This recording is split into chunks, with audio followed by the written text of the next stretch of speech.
저희 말씀 먼저 같이 보겠습니다. 창세기 22장 1절부터 4절까지 말씀 같이 보겠습니다. 창세기 22장 1절부터 4절까지 말씀을 같이 보겠습니다. 22장 1절부터 4절까지 말씀, 많은 분들이 계시니까 제가 한 절, 여러분이 한 절 번갈아 가면서 읽도록 하겠습니다.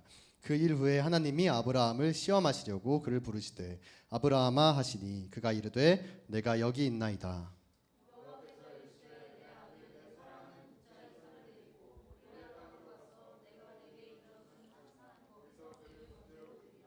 아브라함이 아침에 일찍이 일어나 나귀의 안장을 지우고 두 종과 그의 아들 이삭을 데리고 번제에 쓸 나무를 쪼개어 가지고 떠나 하나님이 자기에게 일러주신 곳으로 가더니 제3일에 아브라함이 눈을 들어 그곳을 바라본지라. 아멘. 우리 하나님은 살아계십니다. 우리 옆 사람에게 한번 고백할까요? 하나님은 살아계십니다. 이것을 선포하는 것이 우리에게 얼마나 큰 능력이 되는지 모르겠습니다. 우리 주님은 살아계십니다. 그리고 살아계신 하나님은 우리와 관계하기를 기뻐하시죠. 주님께서는 살아계시고 살아계셔서 가만히 계시는 게 아니라 우리와 관계하시는 분입니다. 그 하나님과의 관계를 제일 깊이 느낄 수 있는 때가 언제겠습니까? 우리 주변에 하나님 말고는 아무것도 없을 때죠. 하나님 말고는 찾을 수 있는 게 아무것도 없을 때 주님께서 우리를 만나주길 기뻐하십니다. 그래서 어떤 분들은 그렇게 얘기하신 분이 있어요. 나는 하나님을 너무 만나고 싶고 주님의 음성을 듣고 싶은데 우리 주님이 너무 오랫동안 나를 만나주지 않는 것 같아요. 대부분을 보면은 하나님 외에 찾을 게 너무 많은 분들이 많습니다. 하나님 외에도 들을 소리가 너무 많고 하나님 음성을 듣고 싶지만 사실은 몸은 세상이 가득해서 세상의 소리를 가득 듣고 있는 경우가 많은 거죠. 저는 주일에 예배를 얼마나 열심히 드린대요. 주일 예배 때마다 하나님 만나달라고 그렇게 뜨겁게 기도를 하는데 주님께서 안 만나주십니다. 나머지 일주일에 6일 23시간은 세상의 소리에 집중된 경우가 대부분이에요. 그리고 저는 티플리워시까지 드리는데요. 나머지 6일 20시간은 세상 소리를 가득한 경우가 대부분입니다. 그래서 사실 우리가 이 세상에 살면서 우리 마음은 원이로되 육신이 약해서 하나님 말씀과 음성을 듣기가 쉽지가 않은 거죠. 그래서 한국교회 특히 이 고도로 발달된 문명 사회일수록 우리 하나님을 만나고 경험하는 세대, 특히 새로운 세대일수록 그 수가 적죠. 그래서 이 하나님의 말씀, 하나님의 음성, 하나님 만나기 제일 좋은 곳은 사실 한국이 아닙니다. 선교지입니다. 아멘. 고개를 열심히 끄덕끄덕 하시는 분들은 다 선교지를 최근에 갔다 오신 분들인 것 같아요. 우리 주님께서 사실 선교지에서 하나님 만나기가 제일 좋습니다. 왜냐하면은 우리 하나님이 제일 적극적으로 개입하시고 역사하시는 곳이 선교지이기 때문에. 왜냐하면 우리 주님의 마음과 비전이 언제나 모든 민족을 향해 있기 때문에. 우리 성령님은 돕는 분이잖아요. 돕는 분, 헬퍼, 보혜사. 우리 성령님께서 돕는 분이기 때문에 우리 성령님은 돕는 사람들을 제일 좋아하셔서 제일 열심히 도와주십니다. 그래서 남을 돕는 사람들을 성령님께서 나랑 비슷하네 하고 제일 열심히 도와주시는 거죠. 누가 제일 많이 돕는 자겠습니까? 우리 주님 마음이 있는 저 땅끝의 열방의 민족들을 섬기는 자가 제일 크게 돕는 자죠. 주님께서 그 자리에 가면은 막 역사하시는 거죠.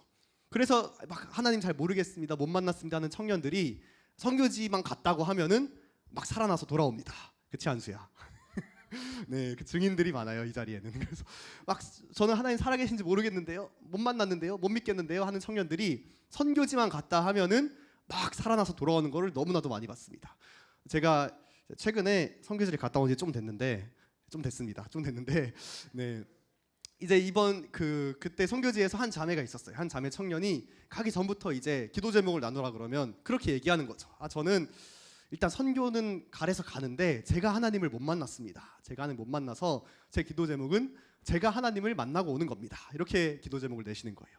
그런데 이제 사역기를 하면서 선교지에 가서 첫 번째 지방사역을 갔다 오고 나눔을 하는데 이 자매가 나눔을 시작하자마자 펑펑 우는 겁니다. 펑펑 울어 막. 그래서 왜 우나 하고 봤더니 봤는데 아랍의 아이들이 너무 예뻐요. 그래서 펑펑 우는 거예요. 펑펑 울면서. 그래서 아이들이 예쁜데 대체 왜 우나 하고 봤어요. 예쁘면 좋아야지 왜 우나. 근데 이 아이들이 예수님을 안 믿겠대요 하면서 펑펑 우는 거예요. 그래서 참 예수님 만났어요? 모르겠어요. 그래서 하나님 마음이 부어지는 거죠.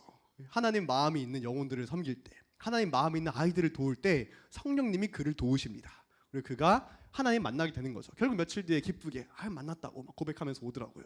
어떤 형제도 자긴 결단코 이번 선교에서 예수님 못 만나면은 절대 집에 가서도 영원히 교회 안 다니겠다고 선포하고 딱 나왔는데 마지막 날 제가 졌습니다 하면서 고백하면서 돌아오고 이런 은혜들이 있습니다. 그래서 사람들은 사실 내가 하나님을 만나야 헌신하고 내가 충만해져야 사역할 수 있다고 생각하지만 사실은 그 반대죠. 사역하기 때문에 내가 하나님을 만날 수 있고 헌신하기 때문에 내가 충만해지는 겁니다. 아멘. 그렇기 때문에 그게 정상입니다, 사실. 왜냐하면 하나님께서 헌신하시고 사역하신 분이기 때문에 하나님은 헌신하고 사역하는 자들을 만나주십니다. 그리고 그런 사람들을 성령님께서 도와주십니다. 그래서 이제 주변 그리스도인들한테 우리 좀 섬깁시다, 헌신합시다, 선교합시다 하면은 제가 먼저 충만해지고 제가 먼저 하나님 좀 만나고, 사실 그 반대입니다. 가면은 만날 수 있습니다. 솔직히 말해서 평소에 충만할 때도 별로 없잖아요. 평소에 우리가 충만할 때가 별로 없어요. 그게 정상입니다. 그리스도인은 언제나 의에 줄이고 목마른 거예요. 나는 충만합니다. 나는 평안합니다. 나는 이쯤 되면 섬길 수 있습니다. 그런 순간은 절대로 오지 않습니다. 우리가 헌신할 때, 우리가 사역할 때 우리 주님께서 만나주십니다. 그 가운데 고난이 없다는 게 아니죠. 고난이 있어요. 어려움이 있고 밀려드는 파도와 같은 그 하나님의 길에서의 어려움이 있습니다. 좁은 문 좁은 길. 그러나 그 가운데 하나님께서 동행하시는 충만한 기쁨이 있는 거죠. 그런데 사람들이 뭔가 가끔 반대로 생각하고 반대로 얘기하는 경우가 있어요. 무언가를 잘못하고 있기 때문에 그런 겁니다. 막 어떤 사람 청년들이 열심히 헌신해봤는데 너무 지쳐요. 열심히 사역해봤는데 너무 피곤합니다. 사역하면 충만해질 줄 알았는데, 열심히 예배 섬기면 풍성해질 줄 알았는데 하면 할수록 지치는 것 같고, 하면 할수록 고갈되는 것 같고, 하면 할수록 소진되는 것 같고, 무언가를 잘못하고 있기 때문이에요. 사실 예배하는 것 같았는데, 사실 사역하는 것 같았는데, 사실 헌신하는 것 같았는데, 잘 들여다보면은 하나님과 관계하는 게 아니라 종교 활동을 하고 있는 거죠. 종교 활동은 사람을 피폐하게 만듭니다. 종교 활동은 사람을 피곤하게 만들어요. 모세가 있잖아요. 모세가 떨기나무에 불타는 이 하나님을 만났습니다. 그리고 거기서 하나님 부르심을 받고 온갖 고난과 역경을 겪으면서 이스라엘 백성들을 애굽에서 구원해내죠. 홍해 앞에 섰을 때 그 두려움과 그 무서움 속에서 모세야, 너의 손을 들어라, 바다를 치라. 그러면 홍해가 갈라집니다. 이게 종교 활동입니까? 이게 종교 활동이 아니죠. 모세는 종교 활동을 한 게 아니었어요. 우리 예수님께서 십자가를 지러 가셨잖아요. 아버지여, 원한다면 이 잔을 내게서 거두어 주십시오. 할 수 있거든. 그러나 내 뜻대로 마시고 아버지 뜻대로 해주세요. 이게 종교 활동이에요? 종교 활동이 아니죠. 다윗이 사울을 피해서 도망다니면서 사울의 옷자락을 베고 막 그 고생 끝에 막 그렇게 왕이 되는 그 과정이 종교 활동입니까? 종교 활동이 아니죠. 그리스도인은 절대 종교 활동을 하는 존재들이 아니에요. 그리스도인들은 하나님을 사랑하고 그분을 따라가는 자들입니다. 아멘. 그렇기 때문에 하나님께 붙잡힌 삶, 그것을 통해서 우리가 주님께 나아가면 나아갈수록 충만해지고, 예배하면 예배할수록 풍성해지고, 섬기면 섬길수록, 헌신하면 헌신할수록 우리 주님과의 관계가 더 뜨거워지는 것이 정상이죠. 그것을 사탄이 빼앗아가는 거예요. 그걸 사탄이 빼앗아가면은 종교 활동이 됩니다. 그리고 종교 활동을 하는 자들은 하나님을 오해하기 시작해요. 내가 이렇게 열심히 했는데, 열심히 노력했는데, 헌신했는데 왜 나는 점점 지쳐가고 무기력해지고 힘들어가고 번아웃이 오고, 왜 그래요? 나의 것으로 했기 때문에 그렇죠. 나의 힘과 나의 노력으로. 우리 주님께 붙잡혀야 삽니다. 저는 사실 헌신이라는 단어도 좀 뭐랄까 싫어한다기보다는 좀 쓰기 되게 민망한 경우가 많아요. 헌신이라는 단어도 뭐 이게 헌신이야. 사실 우리 주님께서 해주신 거에 비하면은 그냥 조금 돌려드리는 건데, 조금 이제 당연한 반응인 건데, 사실 그럼 만약에 이제 우리 형제 자매가 있는데 둘이 사랑했어요. 근데 형제가 자매 생일날 이 10억 원짜리 고급 스포츠카를 딱 사줬어. 그럼 자매가 이제 다음 형제 생일날 이제 편지 한 장을 써주면서 내가 글을 이렇게 많이 쓰다니 엄청 헌신했네, 이렇게 얘기하지 않잖아요. 받은 거에 비하면은 너무 당연하고 값싼 걸 우리가 한다, 수고한다, 막 한다니까 좀 이제 제 개인적으로 민망한 거죠. 근데 이제 성경에서 헌신이라는 단어를 쓰고 있으니까. 근데 사실 많이 쓰지도 않아요. 사실 성경에 한 3번인가 4번 나오거든요. 주의 청년들이 즐거이 헌신한다. 이것 때문에 이제 헌신이라는 단어를 열심히 쓰고 있는데, 저는 개인적으로 조금 민망합니다. 헌신이라는 단어를 쓰기에는. 우리 주님께 뭔가 대단한 일을 해드리는 게 아니잖아요. 당연한 거를 우리 주님께 조금 드리는 거죠. 근데 이거를 대단히 내가 내 힘과 노력을 끌어내서 우리 하나님께 드리는 것처럼 포장해 놓는 게 이제 종교죠. 종교. 이거를 사탄이 너무 기뻐합니다. 왜냐하면 사탄은 우리 하나님과 정면 대결해서 절대 이길 수가 없죠. 그렇죠? 아멘. 네, 우리 뭐 선교지에 가면 이슬람도 있고 힌두도 있고 뭐 불교도 있고 뭐 유대교도 있고 하지만 이 종교와 종교 이들의 신과 하나님의 신이 정면으로 대결해서는 절대 승산이 없습니다. 제가 얼마 전에 인도 공항에 간 적이 있는데 이 선교지에서 돌아올 때 인도를 경유해야 될 일이 있었어요. 근데 여러분 인도 공항은 엄청납니다. 엄청난 좋은 곳이에요. 왜냐하면은 첫 번째로 일단 밥 먹는 곳이 있잖아요. 푸드코트에 비둘기가 날아다녀요. 비둘기가. 근데 비둘기가 한 마리가 날아다니는 게 아니라 때로 날아다닙니다. 바다랑 놀라운 것은 아무도 놀라는 사람이 없어요. 비둘기를 보면서 한국인들만 이러면서 놀라고 현지인들은 그냥 오늘도 왔네 이런 분위기로 먹을 것도 좀 떼주고 이렇게 합니다. 그리고 두 번째로 인도 공항이 제가 반한 게 뭐냐면은 공항 내에 요가실이 있어요. 요가실이 요가를 하라고 만들어 놓은 요가실이 공항에 있더라고요. 근데 거기서 요가를 하는 사람은 단 한 명도 없습니다. 다 요가 매트를 깔고 배낭을 베고 잠을 자요. 거기서 다.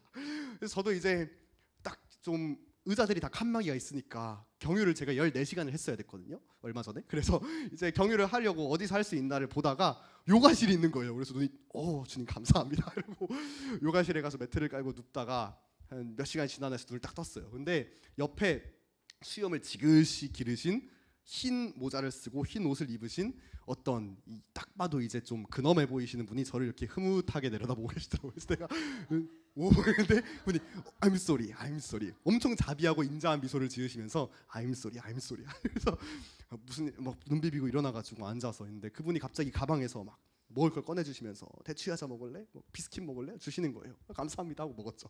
그래서 이제 그분이 자기소개를 하는 거예요. 나는 누구고 나는 사우디아라비아에서 왔어. 그래서 사우디아라비아에서 오셨어요? 무슨 일 하세요? 그러니까 나는 파키스탄 사람인데 사우디아라비아에서 이슬람 선생 일을 하고 있어. 이렇게 얘기하시는 거예요.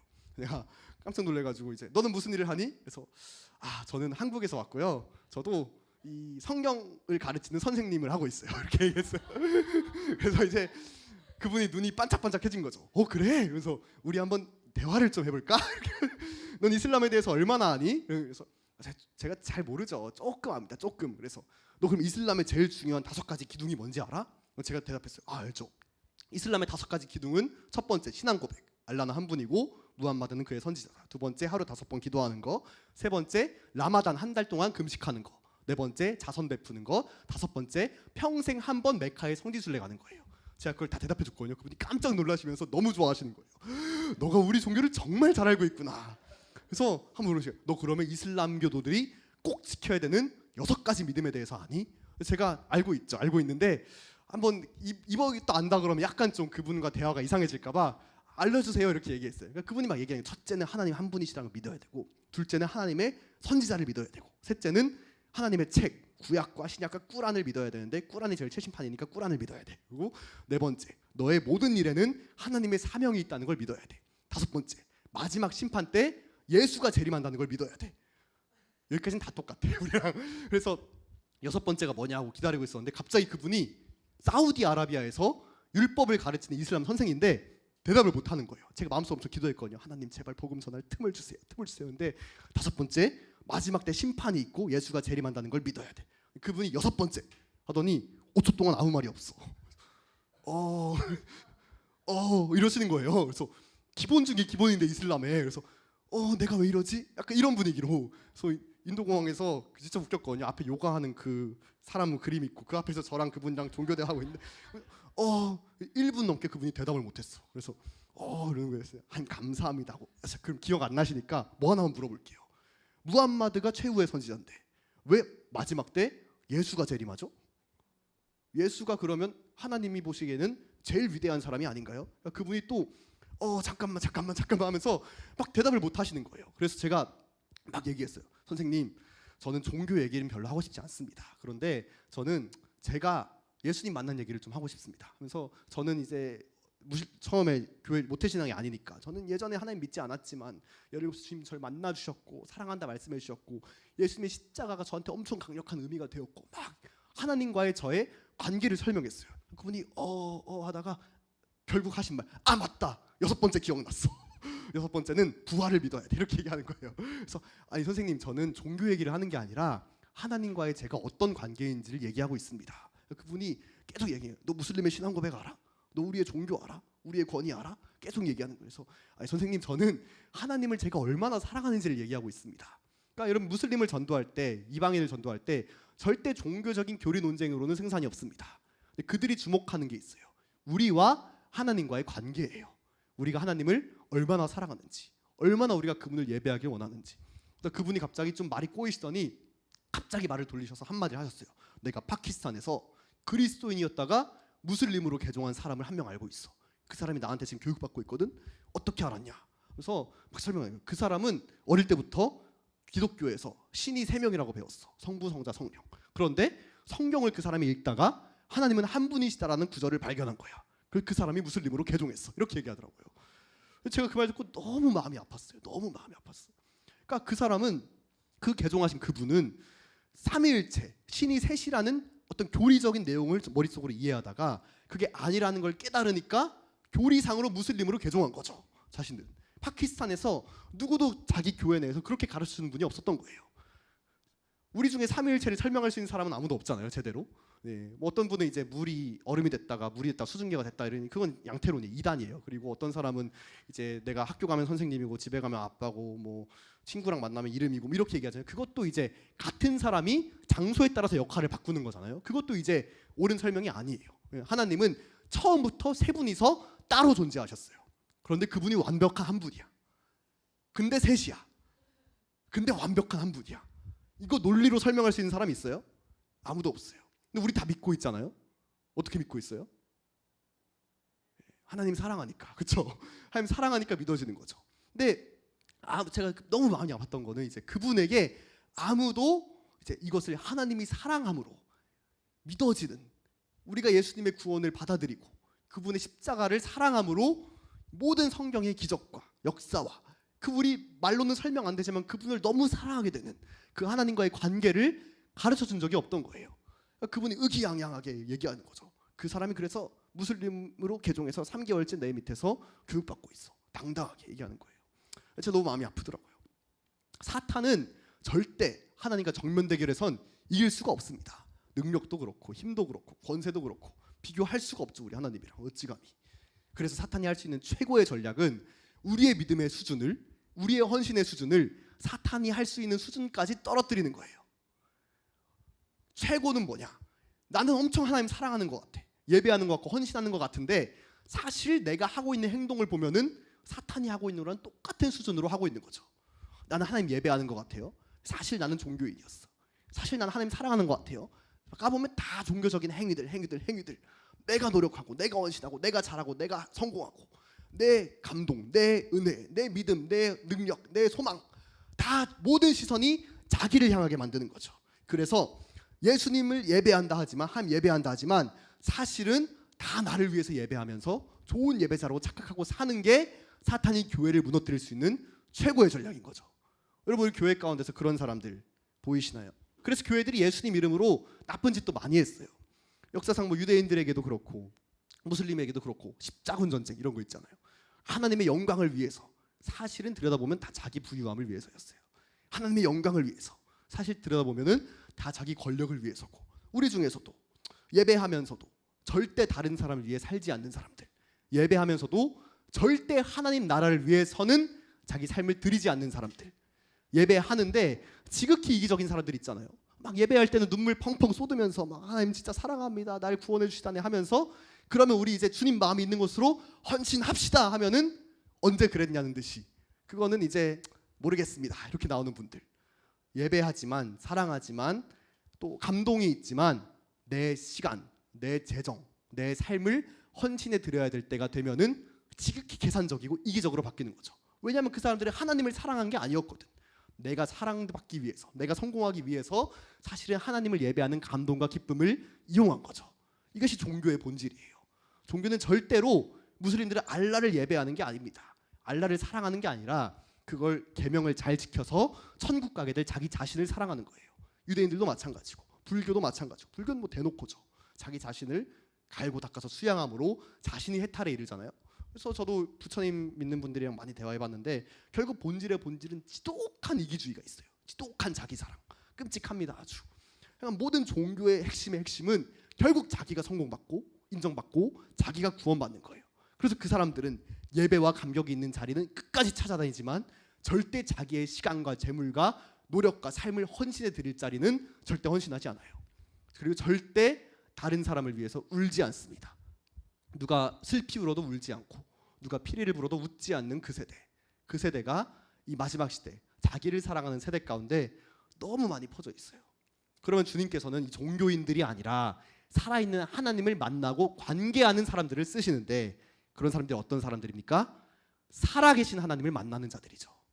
살아계신 하나님과의 관계가 펄떡펄떡 오늘 지금 이 순간 살아 숨쉬는 자들이죠. 그런 자들의 헌신이 세상을 바꿔버리는 겁니다. 그냥 종교행위 습관적으로 띡띡 던지는 그게 아니라 살아계신 하나님의 마음을 보고 그분의 눈을 보고 그분의 시선을 따라 달려가는 자들의 헌신이 이 세상을 바꾸는 겁니다. 아멘.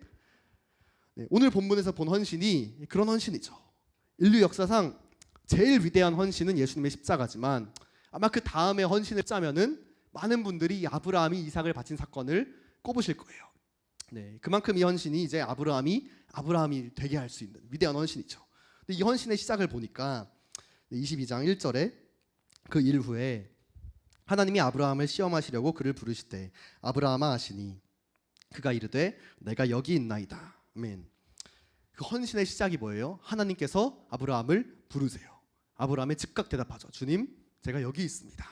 부르시고 아브라함은 화답해요. 부르시고 화답하고. 이것이 헌신의 시작입니다. 이것이 하나님과의 관계의 시작이에요. 주님께서 부르시는 거죠. 네가 어디 있느냐? 주님, 내가 여기 있습니다. 누구야? 주님, 제가 여기 있습니다. 기다렸다는 듯이, 말씀하시기만 기다렸다는 듯이 기쁘게 즐겁게 주님의 부르심에 반응하는 거죠. 그런데 주님께서 그 다음에 말도 안 되는 요구를 하시는 거예요. 네, 2절 말씀. 여호와께서 이르시되 내 아들 내 사랑하는 독자 이삭을 데리고 모리아 땅으로 가서 내가 내게 일러준 한 산 거기서 그를 번제로 드리라. 여러분, 번제가 뭔지 아시죠? 번제는 사람이 아니죠, 동물을 각을 떠서 그 피를 완전히 다 빼고 마디와 마디를 다 분해해서 버릴 건 버리고 내장은 내버리고 주님께 그 고기를 산채로 다 태워드리는 게 번제예요. 이방 제사에서는 인신 제사를 많이 드렸거든요. 하나님은 한 번도 인신 제사를 요구하신 적이 없어요. 그리고 또 이삭은 하나님께서 그렇게 약속해서 인내해서 받은 언약의 약속 아들이잖아요. 주님께서 하나님의 언약과도 위배되고 하나님의 평소 성품 이런 분이 아닌데 평소 성품과도 위배되고 사실 하나님의 역사와도 대치되는 이런 언약, 이런 명령을 아브라함에게 주시는 거예요. 네 독자 이삭을 바쳐라. 근데 아브라함이 21장의 일이 있었다면은 어느 정도 기회가 있었을 수도 있어요. 근데 22장 1절에 뭐라 썼냐? 그 일 후에 21장에서 무슨 일이 있냐면은 이스마엘이 광야로 내쫓김을 당합니다. 아브라함에게 아들이 둘이 있었잖아요. 형이 이스마엘이고 동생이 이삭이었어요. 근데 이스마엘이 이제 이삭을 희롱하니까 약속의 아들 이삭은 챙김받고 이스마엘은 내쫓김을 당했죠. 근데 만약에 이스마엘이 있었다면 주님께서 네 아들 이삭을 바쳐라 했을 때 아브라함에게 한 가지 길이 더 있었을지도 몰라요. 그래, 주님께서 이걸 원하시나 보다. 나의 씨는 이스마엘이 이어받으려나 보다 할 수도 있었겠죠. 그런데 이스마엘은 이미 광야로 내쫓긴 다음 아브라함은 아들이 이삭밖에 없었어요. 유일한 아들 이삭을 주님께서 바치라는 거죠. 그런데 아브라함이 3절에 아침에 일찍이 일어나 나귀의 안장을 지우고 두 종과 그의 아들 이삭을 데리고 나무를 쪼개어 가지고 떠나 알려주신 곳으로 가더니 아브라함이 한마디도 대꾸하지 않아요. 한마디도. 대꾸했는데 따졌는데 성경이 빼먹었을 수도 있잖아요. 성경이 이런 장면을 빼먹을 그 성경이 아닙니다. 아브라함이 하나님께 불만했다면 대꾸했다면 분명히 성경은 그걸 놓치지 않았을 거예요. 아브라함은 한마디도 대꾸하지 않아요. 그리고 심지어 엄청 정성스럽게 준비하죠. 나귀의 안장도 지우고 나무도 쪼개고 그 하나님 말도 안 되는 명령을 굉장히 정성스럽게 준비해요. 기다려왔던 명령인 것처럼 정성스럽게 세심하게. 어떻게 아브라함이 이렇게 할 수 있었어요? 아브라함은 헌신하는 훈련이 돼 있었던 거예요. 본토 친척 아비 집을 떠난 그 순간부터 애굽으로 가서 그 고생하면서 룻을 구해올 때부터 그 멜기세덱을 만나고 아비멜렉을 만나고 그 소돔과 고모라의 멸망을 지켜보고 100살이 되어서 자기 아들 이삭이 태어나고 이스마엘이 쫓겨나고 그 모든 과정을 보면서 아브라함은 수십 년 동안 나와 함께 하시는 살아계신 하나님의 관계를 가지고 있었어요. 그렇기 때문에 이것이 아브라함에게는 종교적인 명령이 아니었던 거예요. 어떤 위대한 신이 나와서 바쳐라 해서 바칠 수밖에 없는 그런 강제적인 헌신이 아니라 아브라함에게는 이것이 나와 수십 년간 함께 하셨던 그 하나님, 내가 메소포타미아를 떠날 때도 함께 계셨고 애굽으로 갈 때도 함께 계셨고 이스마엘이 태어날 때도 이삭이 태어날 때도 함께 하셨던 그 하나님이 나에게 말씀하신다면은 나는 순종할 수 있다. 아브라함이 10년 전에 이 요구를 받았으면 못했을 수도 있어요. 그러나 하나님께서는 이때 이 순간에 아브라함이 이삭을 바칠 수 있도록 그와 함께 하시고 관계하시면서 그를 훈련하셨습니다. 아브라함의 삶은 살아계신 하나님의 부르심에 철저하게 순종한 삶이었어요. 그 순종의 하이라이트 중에 하이라이트, 핵심 중에 핵심이 이 모리아산이죠. 이 한순간을 위해서, 사실은 아브라함은 이삭을 낳기 위해서가 아니라 이삭을 바치는 이 한순간을 위해서 수십 년간 그렇게 훈련된 거예요. 왜냐하면 여기서 아브라함이 성공해야지만 구원 역사가 시작될 수 있거든요. 아브라함이 이삭을 낳았어도 모리아산에서 아브라함이 이삭을 바치는데 실패했어. 이건 말도 안 됩니다. 이건 못하겠습니다. 실패했어. 그러면 하나님 처음부터 다시 시작하셔야 돼요. 다시 부르시고 다시 100살의 아들 주시고 다시 바치라 해서 성공할 때까지 기다리셔야 돼요. 아브라함이 성공해야지만 아브라함의 자손으로부터 예수 그리스도가 올 수 있는 거예요. 아브라함이 이때 이삭을 바쳐야지만 아브라함의 자손으로부터 예수님이 태어나실 수 있는 거예요. 왜냐하면 아브라함이 이삭을 바친 사건은 우리가 알다시피 예수님의 십자가 사건을 예표하는 것이기 때문에 아브라함은 끝까지 가지 않았지만 아브라함은 마지막 순간에 주님께서 보호하여 주셨지만 우리 하나님은 직접 자기 아들을 통해서 그것을 모리아산에서 하실 것이기 때문에 아브라함은 이 시험을 통과해 내셨어야 했던 거죠. 하나님이 아브라함을 시험하실 때 막 괴롭히려고 시험하신 게 아니죠. 어떤 분들은 시험했다 그래서 와 진짜 어떻게 이럴 수 있냐. 근데 하나님 막 천국에서 내려다 보시면서 와 하나? 진짜 하네? 해라 할 수 있다 화이팅 이렇게 하셨을까요? 하나님은 아브라함을 지켜보시면서 결단하셨을 거예요. 아브라함이 내 독자 이삭을 바치는 것처럼 나도 나중에 진짜 내 독생자 예수 그리스도를 주리라. 아브라함을 보면서 하나님께서 다시 한번 이 땅 가운데 언약하시는 거죠. 모리아산은 우리 예수님의 예표이기 때문에 나중에 하나님께서 직접 그 땅에서 예수님을 죽이십니다. 그것을 하기 위한 첫 번째 시작이 아브라함의 순종이었어요. 그 한순간의 헌신을 위해서, 한순간의 순종을 만들기 위해서 하나님은 수십 년간의 아브라함의 삶을 디자인하셨습니다. 순종케 하시고 헌신케 하시고 순종할 때 은혜를 경험케 하시고 두려워했을 때에 어떤 결과가 있는지도 보게 하시고 롯을 구해오기도 하시고 소돔과 고모라가 멸망을 보게도 하시고 마지막에 가서 결정적인 그 순간에 순종과 헌신을 받기 위해서 우리 주님께서는 아브라함의 평생의 삶을 주님과의 관계 속에서 만들어 가셨어요. 우리에게도 주님께서 그 한순간에 가장 하이라이트 그 헌신을 요구하실 때가 올 겁니다. 저에게도 올 거예요. 저에게는 아직 오지는 않은 것 같아요. 저는 너무 행복합니다 지금. 네, 그렇게 큰 걸 주님께 드린 적은 없는 것 같아요. 그러나 요구하실 순간이 오게 될 겁니다. 그리고 한국교회에게도 세계교회에게도 주님께서 그 순간이 오게 될 것 같아요. 네 독자 이삭을 바쳐라. 이해가 되지 않아요. 주님 납득도 되지 않아요. 그런데 순종할 수밖에 없어요. 우리 주님께서 우리와 그동안 함께 하셨기 때문에 그 순종의 핏값을 받으실 순간이 머지 않았다는 마음이 들어요.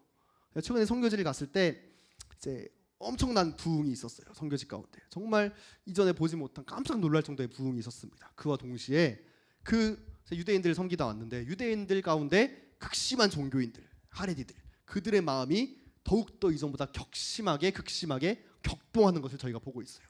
저랑 선교사님이랑 기도하면서 그런 마음 주시더라고요. 진짜로 조만간 주님께서 핏값을 요구하실 수도 있겠다. 여러분 민족을 구원하기 위해서 한 민족 교회의 부흥은 절대 값없이 주어지지 않습니다. 많은 자들의 헌신과 시간과 재정이 들지만 결정적인 그 순간에 주님께서 그 민족 부흥을 위해 요구하시는 것은 순교자들의 핏값이에요. 한국교회가 그 위에 세워졌습니다.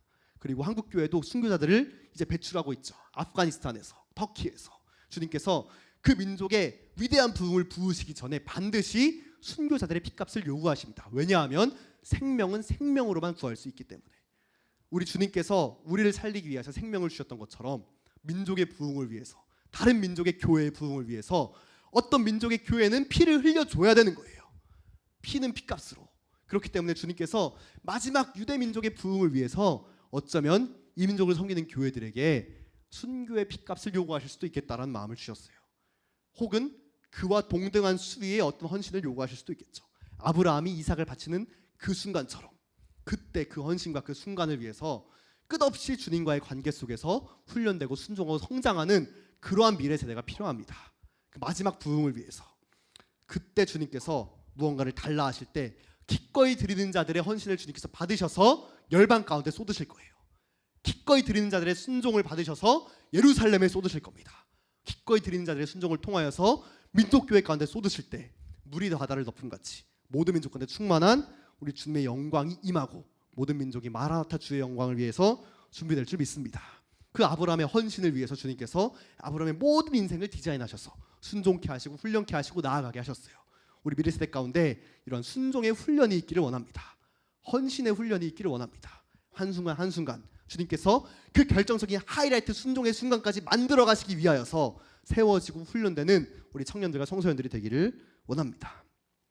그때 아브라함이 이 22장에서 독특한 말을 해요. 독특한 말을.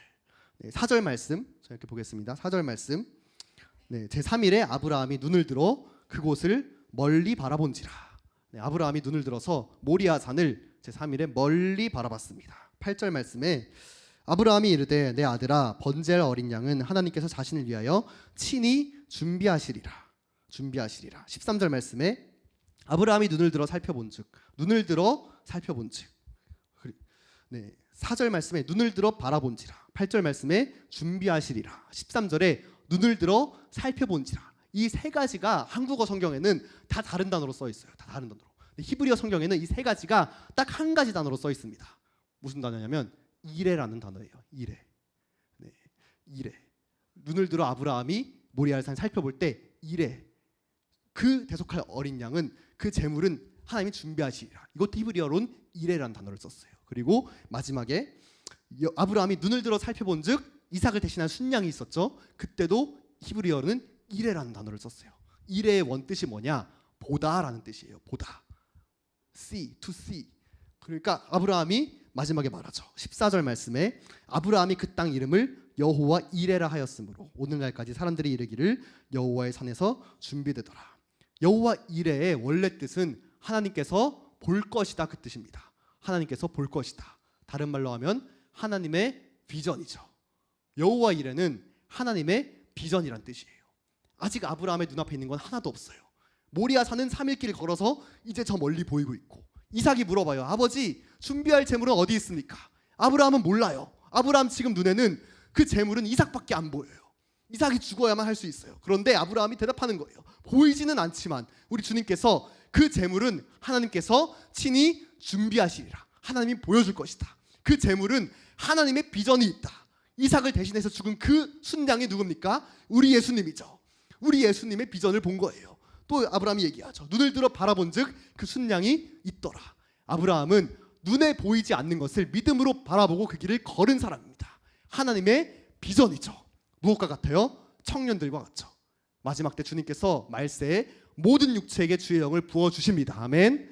자녀들은 예언할 것이요 청년들은 환상을 보고 아비들은 꿈을 꾸리라. 예언이 뭐예요? 아직 일어나지 않은 일을 믿음으로 보는 거죠. 예언. 환상이 뭐예요? 내 눈앞에 있지 않아도 있는 것처럼 보여지는 거죠. 저희 선교지에서 많은 청년들이 환상을 많이 봤거든요. 환상을 본 그대로 이루어지는 경우들이 굉장히 많았어요. 근데 그 환상을 선포하는 데는 믿음이 필요해요. 어떤 분이 선포하는 거죠. 흰 옷을 입은 분이랑 제가 악수하는 환상을 봤습니다. 진짜 악수하기 전까지 그 일은 일어나지 않은 일이에요. 그를 내 입 밖으로 꺼내서 이 일이 우리에게 이루어질 것입니다라고 선포하는 거는 믿음이 필요하죠. 어떤 분이 얘기했어요. 노란 대문 앞에 빨간 자전거가 있단다. 빨간 꽃이 있는 곳 앞에 자전거가 있단다. 이 집으로 저희가 들어갈 겁니다. 그거를 공동체 수십 명 있는 자리 앞에서 선포했어요. 믿음이 필요하죠. 안 가면 어떻게 될 거야? 일어나지 않으면 어떻게 될 거야? 그런데 선포할 때 그 믿음을 주님께서 받으셔서 팀들을 그곳으로 인도하시더라고요. 주님께서 신실하게 환상을 보는 자들을 통해서 꿈을 꾸는 자들을 통해서 그걸 선포하는 자들을 통해서 주님의 역사를 이루세요. 그 환상 영어로 하면 비전이죠. 청년들은 환상, 비전에 뛰어드는 자들이 청년입니다. 아직 내 눈앞에 보이지 않아도 그 비전을 바라보고 거기에 뛰어드는 자가 미래 세대 그리스도인입니다. 아멘. 우리 청년들, 청소년들 예언합시다. 환상을 보기를 원합니다. 내 눈앞에 아무것도 보이지 않더라도 내 눈앞에 있는 거는 그저 내 환경과 상황과 답답한 이 순간들일지라도 우리 청년들은 환상을 보는 거예요. 여호와 이레, 하나님의 비전. 그것을 바라볼 때 우리 주님께서 결코 우리를 종교인이 되게 내버려 두지 않으십니다. 앞을 보고 보이지 않는 것을 보고 달려가는 자들이 어떻게 종교인이 되겠어요? 어떻게 종교에 갇혀버릴 수 있어요? 나는 보이지 않는 것을 잡으려고 달려가고 있는데, 뛰어들고 있는데, 개척하고 있는데. 여러분, 우리 캠퍼스 가운데 환상을 보기를 원합니다. 우리 캠퍼스의 수많은 영혼들이 주님께 돌아와서 예배하는 꿈을 꾸기를 원합니다. 여러분, 저 열방 가운데 환상을 보세요. 열방에 우리가 섬기고 우리가 기도하는 저 민족들이 예수 앞으로 돌아와서 예배하고 경배하는 환상을 보고 그 환상에 자기 삶을 드리는 자들이 미래세대 그리스도인들인 줄 믿습니다. 그런 자들이 예배하는 자리가 티플리 워십인 줄 믿습니다. 끝없이 전진하는 거죠. 환상에 뛰어드는 것을 멈추고 내 현실을 유지할 때 그가 바로 종교인이 되는 거예요. 내 직장, 내 취업, 내 학업, 내 관계, 내 마음만 바라보면 그가 종교인이 되는 겁니다. 하나님이 끊임없이 나를 도와줘야 됩니다. 내 삶이 나아져야 하기 때문에, 이게 나아져야 돼, 이게 해결돼야 되기 때문에 눈앞에 보이는 문제를 바라보면 절대 환상을 볼 수 없어요. 종교의 틀을 깨기를 원합니다. 우리 세대 가운데 가득한 종교의 영을 파하기를 원합니다. 끝없이 전진하고 우리 주님의 비전에 우리를 드리는 거죠. 그렇게 움직이시는 살아계신 하나님을 만나면서 가기를 원합니다. 마지막으로 그 환상을 본 아브라함에게 주님께서 약속하셨어요. 17절 18절 말씀 보겠습니다. 17절 18절. 네, 16절은 읽지 않고 17절 18절 읽겠습니다. 함께 읽겠습니다. 시작. 내가 내게 큰 복을 주고 내 씨가 크게 번성하여 하늘의 별과 같고 바닷가의 모래와 같게 하리니 내 씨가 그 대적의 성문을 차지하리라. 또 내 씨로 말미암아 천하 만민이 복을 받으리니 이는 내가 나의 말을 준행하였음이니라 하셨다 하니라. 아멘. 이 순종하는 아브라함에게 주님께서 약속하셨어요. 첫 번째, 네 씨가 많아질 것이다. 뭐같이? 하늘의 별과 같이 바다의 모래같이. 두 번째, 네 씨가 대적의 성문을 차지할 것이다. 세 번째, 내 씨로 말미암아 천하 만민이 복을 받을 것이다. 자, 첫 번째 뭐예요? 네 씨가 많아진다. 두 번째, 네 씨가 대적의 성문을 차지한다. 세 번째, 네 씨를 통해서 천하 만민이 복을 얻을 것이다. 첫 번째 약속 이루어졌습니까? 이루어졌죠. 아브라함의 후손 그리스도인들이 전 세계에 수없이 많아졌어요. 세 번째 약속, 내 씨로 말미암아 천하 만민이 복을 얻을 것이다. 이루어졌습니까? 아직 이루어지지 않았죠. 아직 예수를 모르는 민족들이 여전히 있어요. 그러면 두 번째 약속, 네 씨가 대적의 성문을 차지하리라. 이 약속은 이루어졌습니까? 이루어졌나요? 이루어졌다 손? 아직 안 이루어졌다 손? 네, 손 들지 않겠다. 네, 반은 이루어졌고 반은 아직 이루어지지 않았어요. 이 두 번째 약속은 첫 번째 약속과 세 번째 약속을 이어주는 다리예요. 다리. 자, 보세요. 네 씨가 대적의 성문을 차지하리라. 네. 대적의 성문, 이 gates of enemy, gate of enemy라는 말은 신약 성경이 다시 한번 반복돼서 나와요. 어디에? 예수님께서 가이사랴 빌립보에 물으시죠. 제자들에게. 너희는 나를 누구라 하느냐? 막 얘기해요. 너는 나를 누구라 하느냐? 베드로가 대답하죠. 주는 그리스도시요 살아계신 하나님의 아들이십니다. 바요나 시모나, 내가 복이 있도다. 내게 이 말을 준 것은 내 생각이 아니라 하늘에 계신 아버지다. 내가 이 고백이에 내 교회를 세우리니 음부의 권세가 이기지 못하리라. 이때 사용된 단어 음부의 권세, 이 단어가 gate of hell, 지옥의 성문이라는 단어예요. 우리나라 성경에 음부의 권세라고 번역했는데 사실은 gate of hell, 지옥의 성문. 아브라함에게 약속한 것과 같은 단어죠. 대적의 성문을 차지하리라. 음부의 권세가 이기지 못하리라. 누굴? 교회를. 그러니까 아브라함에게 주신 이 약속은 뭘 통해서 성취된 거예요? 교회를 통해서 성취된 거죠. 네 씨가 대적의 성문을 차지하리라. 이걸 주님께서 주는 그리스도시요 살아계신 하나님의 아들이십니다 고백하는 교회를 통해서 성취하셨어요. 이미 교회는 음부의 권세를 깨뜨렸습니다. 음부의 권세가 교회를 결단코 이기지 못해요. 이 말씀이 이미 시작할 때 성취되었습니다. 누구를 통해서? 우리 교회를 통해서. 그러니까 여러분 캠퍼스 가운데 교회가 세워지면은 여러분 학교의 음부의 권세가 그 교회를 이기지 못합니다. 아멘. 저 열방 민족의 교회가 세워지면은 음부의 권세, 게이트 오브 헬, 그 지옥의 권세가 교회를 이기지 못하는 거예요. 그런데 보면은 창세기 말씀에 있는 대적의 성문과 마태복음의 음부의 권세는 한 가지 차이가 있어요. 뭐냐? 마태복음에 있는 음부의 권세는 복수형이에요. 복수형. Gates of hell. 지옥의 성문들. 히브리어 원어로 봐도 헬라어 원어로 봐도 복수형입니다. 대적의 지옥의 성문들. 그런데 창세기에 나온 대적의 성문은 정확히 보면 18절 말씀 한번 보시겠어요? 네, 18절 말씀. 17절 말씀, 하늘의 별과 같고 바닷가의 모래와 같게 이르니 내 씨가 그 대적의 성문을 차지하리라. 그 대적의 성문. 히브리어 언어도 똑같습니다. 정관사 at을 써서 at 이거. 그러니까 그 대적의 성문 단수형이에요. 특정한 대적의 성문 또한 차지하겠다는 거죠. 이미 교회를 통해서 이루어졌는데 특정한 대적의 성문 또한 차지해야 되는 거예요. 그 성이 어딜까요? 굳이 하나님께서 아브라함에게 3일 길을 걸어가서 이삭을 바치게 하신 그 모리아. 4절 말씀에 아브라함이 그 눈을 들어서 그 산을 드디어 3일 후에 바라본지라. 그 모리아.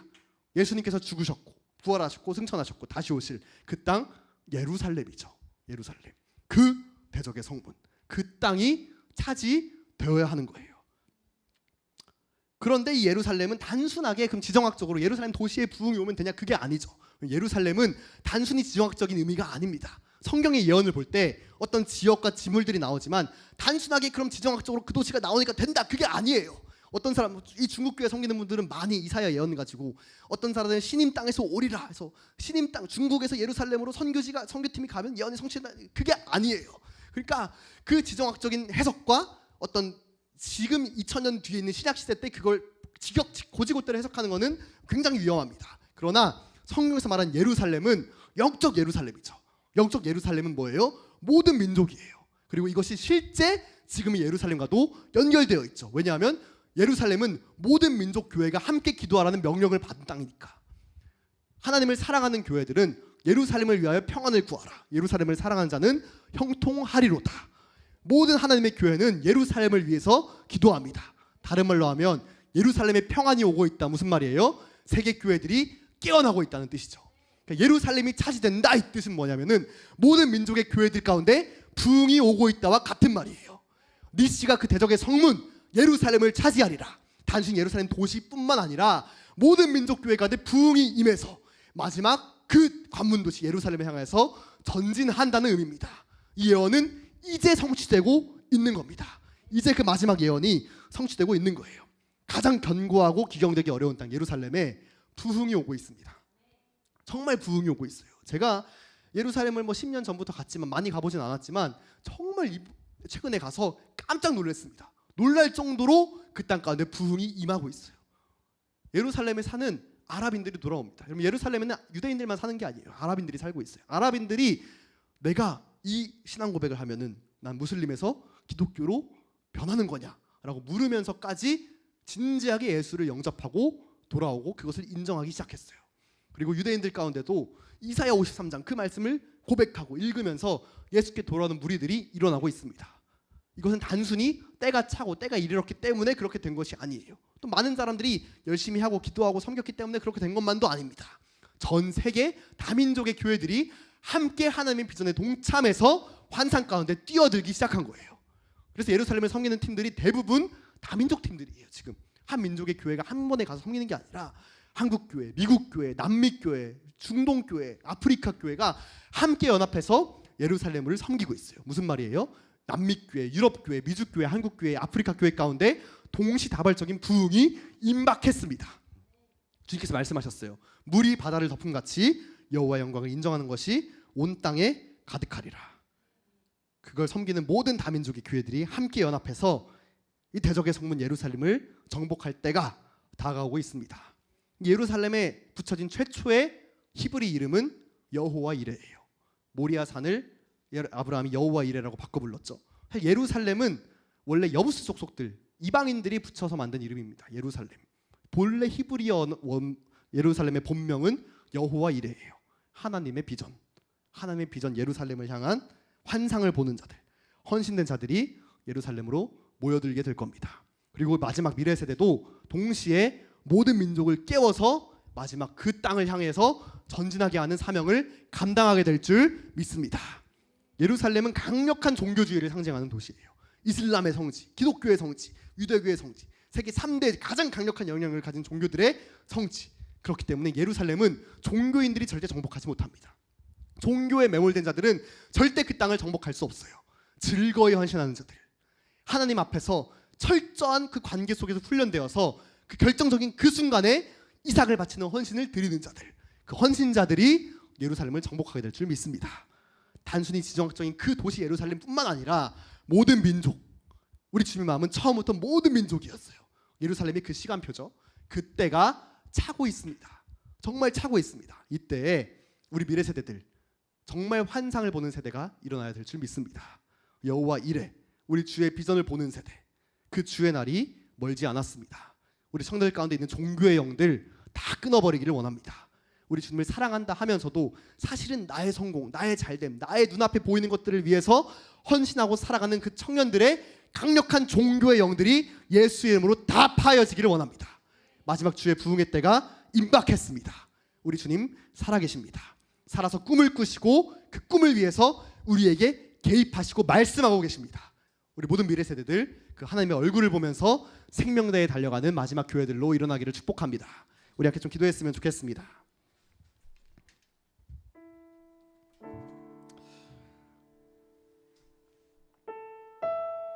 우리 주님께서 4,000년 전에 아브라함을 부르시면서 꿈을 꾸셨습니다. 아브라함아, 네 본토 친척 아비집을 다 떠나서 내가 내게 보여줄 그 땅으로 가라. 그로부터 약 40년이 지난 후에 그 모리아 산으로 주님께서 아브라함을 인도하셨습니다. 그리고 약속하셨습니다. 내 씨가 저 모래알처럼 많아지리라. 그 씨가 대적의 성문을 차지하리라. 교회를 통해서 그 말씀이 성취되었습니다. 그리고 주님께서 말씀하셨습니다. 내 씨로 말미암아 천하 모든 만민이 복을 얻으리라. 4,000년 전 아브라함을 부르시는 그 순간부터 우리 주님은 모든 민족이 천국 복음이 증거되는 꿈을 꾸고 계셨어요. 그 꿈을 성취할 세대가 이제 일어나고 있습니다.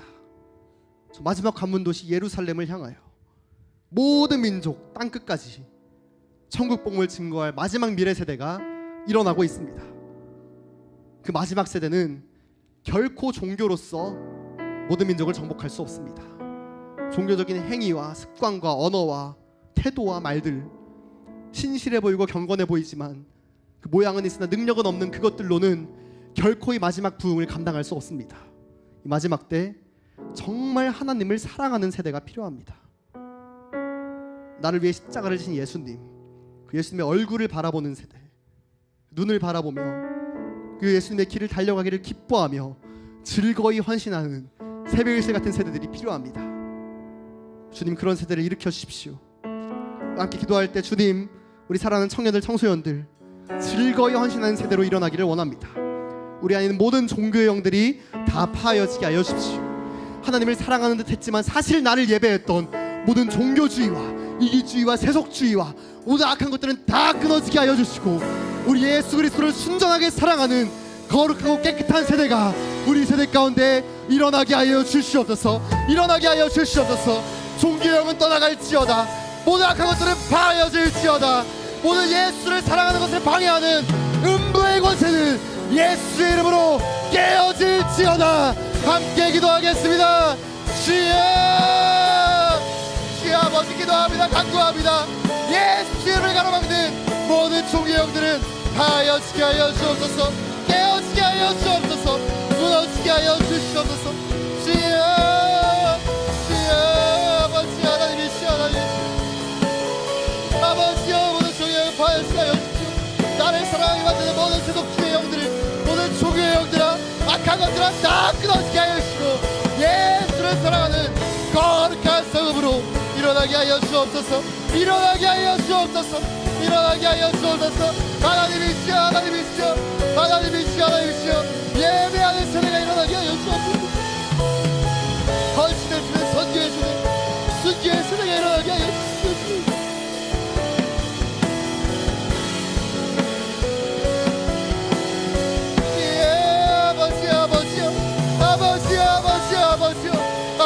아버지 그 마지막 부흥을 위해서, 십자가의 부흥을 위해서 생명의 예배원심에 달려가는 거룩한 모든 민족의 부흥이 임하기를 원합니다. 부어지게 하여 주옵소서. 일어나게 하여 주옵소서. 부어지게 하여 주옵소서. 감사합니다. 찬양합니다. 감사합니다.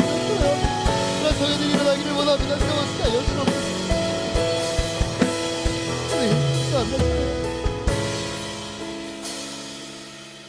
우리 아브라함이 될 수 있었던 이유는 그가 본토 친척 아비집을 떠났기 때문도 아니고 100세의 아들을 얻었기 때문도 아니고 그 아들을 모리아 산에서 주님께 바칠 수 있었기 때문입니다. 그 결정적인 한순간의 헌신, 결정적인 그 십자가의 순간을 통하여서 우리 주님께서 역사를 이루십니다.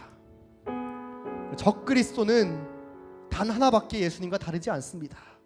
그도 위대한 기적을 행하고, 그도 놀라운 역사를 일으키고, 그도 많은 사람들에게 메시아라 칭송을 받을 것입니다. 그러나 적그리스도는 결코 십자가에서 죽지 않았습니다.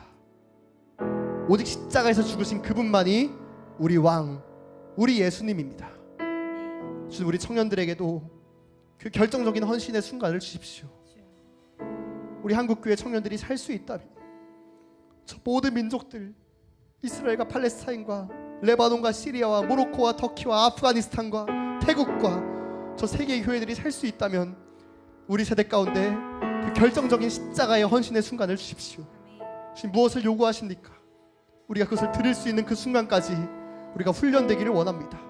우리를 훈련하여 주십시오. 헌신의 순간으로, 순종의 순간으로 주님 우리를 인도하여 주셔서, 광야로 우리를 인도하여 주셔서 마지막 그 순간에 우리의 생명과 마음을 다 주께 내어드릴 수 있는 십자가의 증인들로 서게 하여 주시옵소서. 우리 한국교회 청년들 그렇게 일어나기를 원합니다. 우리 청소년들이 일어나기를 원합니다. 우리가 그렇게 일어나기를 원하오니 주여 우리를 도와주시옵소서. 성령이여 우리를 도와주시옵소서. 헌신하겠습니다. 십자가를 지겠습니다. 모든 믿음, 모든 세대를 향하여서 전진하겠습니다. 우리의 삶을 다 주께 드리오니 주여 받으시고 우리를 도와주옵소서. 함께 기도하겠습니다. 주여, 주여 우리를 도와주옵소서. 우리의 마음과 삶을 주께 다 드리오니 주여 우리를 도와주옵소서. 우리를 받아주옵소서. 주여 아버지, 아버지 우리의 성과 우리의 마음을 뜻을 주여 하시려 행하여 주여 역사하여 주옵소서. 주의 마음의 말씀이 우리 가운데 부어질 때 우리가 헌신하겠습니다.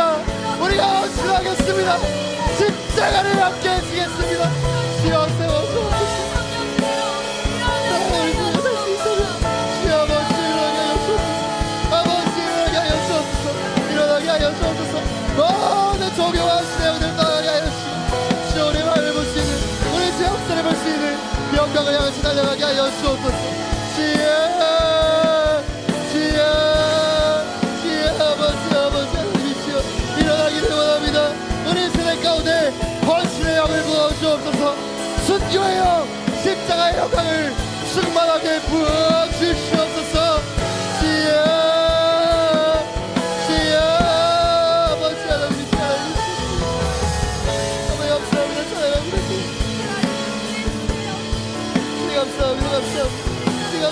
감사합니다. 감사합니다. 감사합니다. 감사합니다. 감사합니다.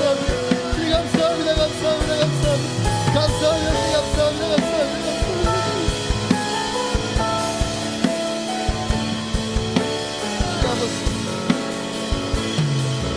감사합니다. 우리 마지막으로 기도하겠습니다. 자녀들은 예언하고 청년들은 환상을 본다고 하셨습니다. 내 눈앞에 있는 것을 넘어서 우리 하나님의 비전에 동참할 때 우리의 힘과 능력으로 불가능했던 우리 주님의 역사가 우리 가운데 시작됩니다. 아브라함이 그것을 보았습니다. 보았습니다. 여호와 이레, 그 이레의 하나님을 주님께서 보여주셨습니다. 우리 청년들도 환상을 보기를 원합니다.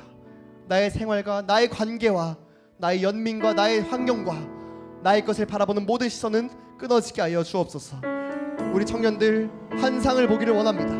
영원한 하나님의 비전을 보며 그 가운데 동참하기를 원합니다. 지금 아브라함이 보았던 비전을 부어주십시오. 모세가 보았던, 다니엘이 보았던, 예수님이 보았던 그 영원한 하늘나라의 비전을 부어주셔서 비전간의 삶을 드리는 거룩한 청년 세대, 청소년 세대, 우리 미래 세대가 일어나게 하여 주시옵소서. 한국교회는 환상을 보며 일어날지어다. 온 세계교회는 여호와 이레의 하나님께 환상을 보며 삶을 드리며 달려갈지어다. 함께 기도하겠습니다. 주여, 간구합니다. 소망합니다. 일어나게 하여 주옵소서. 일어나게 하여 주옵소서.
주옵소서. 주님이 말씀하신 그 대접의 성물 예루살렘을 향하여 나아가게 하여 주십시오. 예수 그리스도의 다시 오심을 위하여, 예루살렘의 회복을 위하여 거룩한 세계교회 청년들 일어나 대접의 성문을 차지하며 언약을 성취하며 나아가게 하여 주옵소서. 함께 기도합시다. 주여,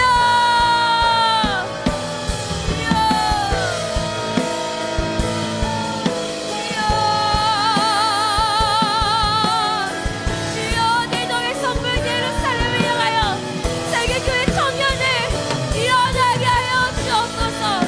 거룩하게 일어날지어다. 거룩하게 일어날지어다. 주여,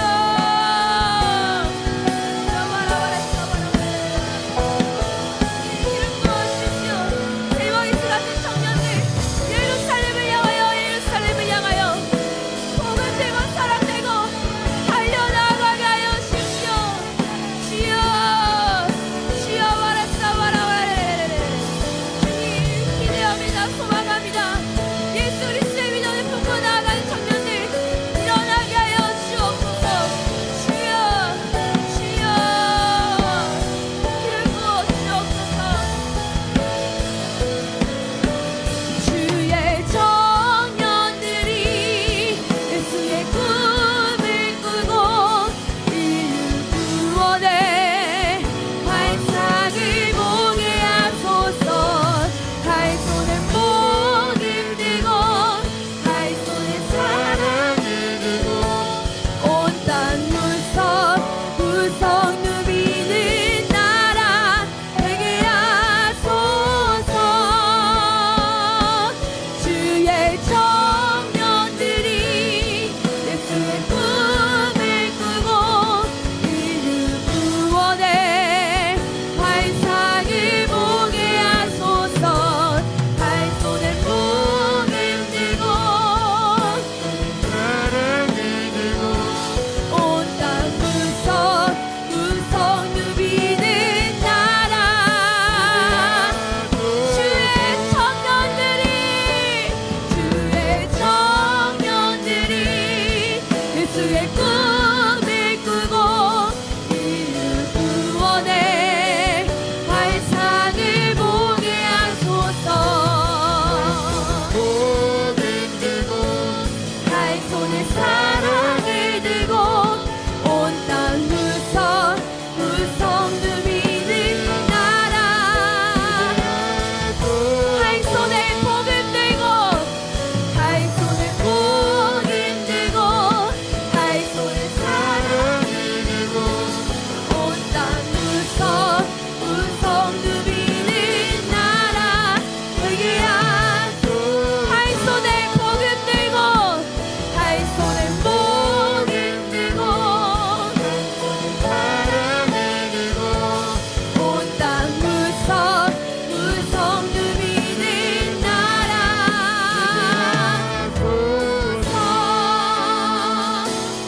주의 청년들이 예수의 꿈을 꾸고 인류 구원의 환상을 보게 하소서. 한 손에 복음 들고 한 손에 사랑을 들고 온 땅 구성 누비는 나라 되게 하소서. 아멘. 하나님, 우리를 위해 십자가 지신 예수 그리스도의 그 길을 우리가 따라가기를 원합니다. 하나님, 우리의 삶을 다하여, 우리의 모든 마음을 다하여 예수 그리스도께 헌신하는 거룩한 삶을 사는 청년들이 되게 하여 주십시오. 하나님, 우리가 주님께 드릴 것이 아무것도 없지만 하나님, 우리가 가지고 있는 이 우리의 삶과 우리의 몸을 들여 우리 예수 그리스도를 위해 살기를 원합니다. 하나님, 우리의 삶을 받고 우리의 삶을 사용하셔서 우리 주님의 뜻을 이루어 주옵소서. 우리 주님께서 말씀하셨습니다. 대덕의 성문을 차지하라 말씀하셨습니다. 하나님, 우리 한국교회 청년들, 세계교회 청년들 마지막 대정의 성문 예루살렘을 향하여 한 손에 복음 들고 한 손에 사랑 들고 전진하기를 원합니다. 우리의 청년들의 꿈과 환상으로 주님의 비전으로 깨어주셔서 아버지 마지막 시대 예수 그리스도의 이름 붙들고 저 예루살렘과 모든 열방 가운데로 나아가 예수 그리스도의 언약을 성취할 수 있도록 주여 기름 부어 주옵소서. 그렇게 선신할 새벽의 스가 같은 청년들이 일어날 때에 예수 그리스도의 오심이 속히 예배되게 될 줄 믿사오니 거룩한 청년들이 일어나 함께 주님의 오심을 바라며 예루살렘을 향하여 나아갈 수 있도록 주여 기름 부어 주옵소서. 그렇게 우리를 인도하신 주님을 찬양합니다. 감사하며 거룩하신 예수 그리스도의 이름으로 함께 기도합니다.